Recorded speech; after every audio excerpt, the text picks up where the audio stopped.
Satish sir வணக்கம். வணக்கம். நல்லா இருக்கியா? நல்லா இருக்கேங்க சார். நீங்க? நான் நல்லா இருக்கேன். சரிங்க சார். என்ன வேலை பண்ணிட்டு இருக்கேன் சார்? நான் வந்து கேலக்ஸி ஹெல்த் இன்சூரன்ஸ் ஏஜென்ட்டா இருக்கேங்க சார்.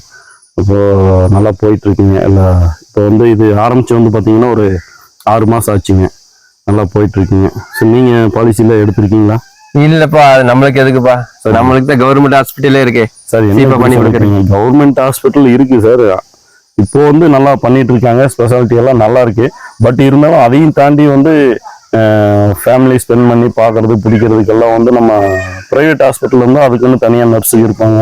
அப்படி கேர் எடுத்து பார்த்துக்குவாங்க. அப்போ வந்து எல்லாமே கவர்மெண்ட் சைட்லேருந்து சப்போர்ட் பண்ணணும்னு நினச்சா அது ரொம்ப கஷ்டங்க. நம்மளும் வந்து கவர்மெண்ட்டுக்கு கொஞ்சம் சப்போர்ட் பண்ணுற மாதிரி நம்ம வந்து பண்ணணுங்க. என்ன பண்ண போகிறோம்னா, இப்போ அதிகபட்சமாக வந்து பார்த்தீங்கன்னா ஒரு ஃபேமிலிக்கு வந்து 20,000 to 25,000 வந்து கவரேஜ் வருதுங்க. நீங்க ஒரு 10 வருஷத்துக்கு போடுறீங்கன்னு வச்சுக்கோங்களேன். 10 வருஷத்துக்கு போடும்போது 5 into 25,000 பார்த்தீங்கன்னா ஒரு 2.5 லட்சம் வருங்க. அப்போ 2.5 லட்சம் ரூபாய்க்கு நீங்க செலவு பண்றதுக்கு 10 வருஷத்துக்கு உங்களுக்கு ஜஸ்ட் 2.5 லட்சம் தான். நீங்க வந்து ட்ரீட்மெண்ட் பார்க்கறது வந்து பார்த்தீங்கன்னா ஒரு வருஷத்துக்கு 5 லட்சம், 2வது வருஷம் அதே 5 லட்சம், அந்த மாதிரி வந்து 5 லட்சம் வரைக்கும் நீங்க வந்து பார்த்துக்கலாங்க. பட் இதுல என்னன்னு கேட்டீங்கன்னா, 10 வருஷம் உங்க ஃபேமிலிக்குள்ள யாருக்குமே எந்த ஒரு காய்ச்சலோ எந்த ஒரு நோய் நொடியோ வராம இருக்குமா? இந்த கொரோனா மாதிரி எல்லாம் நம்ம பாதிப்பு ஏதாவது வந்துச்சுன்னா என்ன பண்ணுவீங்க? அப்போ வந்து ஒரு 5 லட்சம் 10 லட்சம் வரைக்கும் நம்ம வந்து ட்ரீட்மெண்ட் பார்த்துக்கலாம், பயம் இல்லாமல் இருந்துக்கலாம். கவர்மெண்ட் ஹாஸ்பிட்டலுக்கு நம்ம போக வேண்டியதில்லை. நம்ம பிரைவேட்டா நம்மளுக்கு ரூம் ரெண்ட் எல்லாமே வந்து A to Z 100% கவரேஜ் வந்து நம்ம இதுல வந்து கேலக்சியில இருக்குங்க. அப்போ வந்து நீங்க தைரியமா இது பண்ணலாம் இல்லை? இது பணம் நம்ம எப்படி கட்டுறது சார்? இதுல இப்போ ஒரு ஆப்ஷன் கூட வந்திருக்கு சார். EMI ஆப்ஷன்லையும் இருக்குங்க. அப்புறம் வந்து வருஷத்துக்கு ஒரு டைம் தாங்க. வருஷத்துக்கு ஒரு டைம்னு கேட்டிங்கன்னா என்ன டேட் டு இப்போ ஒரு 15ஆம் தேதி ஆரம்பிக்கிறீங்கன்னா 15ஆம் தேதி 5வது மாதம் ஆரம்பிக்கிறீங்கன்னா அடுத்த 15/5 வரைக்கும் வந்து நம்ம அந்த கிளைம் அப்படியே இருக்குங்க. இல்லை 3 வருஷத்துக்கு 5 வருஷத்துக்கு அப்படியே இருக்குங்க. நீங்கள் வருஷம் கட்டிக்கலாங்க. 25,000 அந்த 25,000 கூட நீங்கள் கட்ட முடியலன்னா அதுக்கு EMI ஆப்ஷன் இப்போ கேலக்சியில் வந்து பண்ணியிருக்காங்க.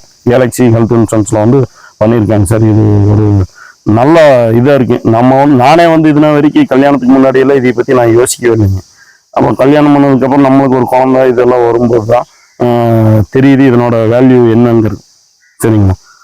நம்ம வந்து எல்லாத்தையுமே கவர்மெண்ட்டே இருக்கு, பள்ளிக்கூடம் இருக்குது. ஆனால் கவர்மெண்ட் பள்ளிக்கூடத்துக்கு எல்லாரும் போகிறாங்களா? போக மாட்டேங்கிறீங்க. கொஞ்சம் இதாக வேணும்னு நினைக்கிறீங்க. எல்லாமே வந்து கவர்மெண்ட் ஹாஸ்பிட்டல் நல்லா தான் பண்ணிட்டு இருக்காங்க. அங்கே எல்லாமே கூட்ட நெரிசல் இருக்குது. எல்லாமே போயிட்டு இருக்கு. அவங்களும் எத்தனை பேர் பார்ப்பாங்க பிடிப்பாங்க, ரொட்டீனாக ஆகிட்டே இருக்கு. அப்போ நம்ம கவர்மெண்ட்டுக்கு சப்போர்ட் பண்ணுற மாதிரி தான் இந்த இன்சூரன்ஸ் பிளானும் இருக்கு. சரிங்களா?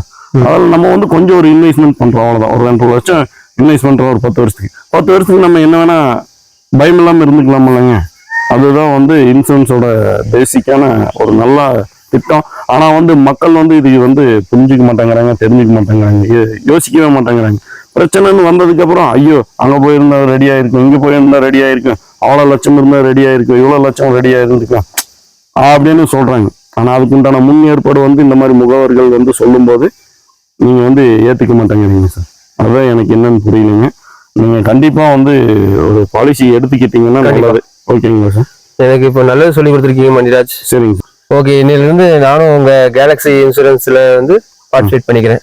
ஓகே, எடுத்துக்கிறீங்க? கண்டிப்பா எடுத்துக்கிறேன் சார். கண்டிப்பா. இதை பத்தி உங்களுக்கு இன்னும் மேலும் விவரங்கள் எல்லாம் வந்து நம்ம மேல இருக்கிற சார் கிட்ட வந்து கான்டாக்ட் பண்ண சொல்றாங்க. அவர் இன்னும் எக்ஸ்பிளைன் பண்ணுவாருங்க என்ன விட. Okay sir, thank you sir. நீங்க கண்டிப்பா பாலிசி பண்ணுங்க, பயம் இல்லாம இருக்கலாம் சார். நம்ம கண்டிப்பா. ஓகேங்களா? நல்ல ஒரு ட்ரீட்மெண்ட் எடுத்துக்கலாம். பிரைவேட் ஹாஸ்பிட்டலுக்கு போனா கண்டிப்பா நம்மளுக்கு ஸ்பெசிபிக்கான தனியா ஒரு டாக்டர், தனியா நர்ஸ் அப்படின்னு வந்து எல்லாம் கவனிப்பாங்க. நம்ம ஃபேமிலியை ஸ்பெண்ட் பண்ணிக்கலாம். ஃபுட்டுல இருந்து எல்லாமே வந்து 100% கிளைம் சார் கேலக்சில. Okay sir. ஓகே, மேலும் தகவலுக்கு கூப்பிடுங்க சார். நீங்க கண்டிப்பா பண்ணி. Okay, thank you sir.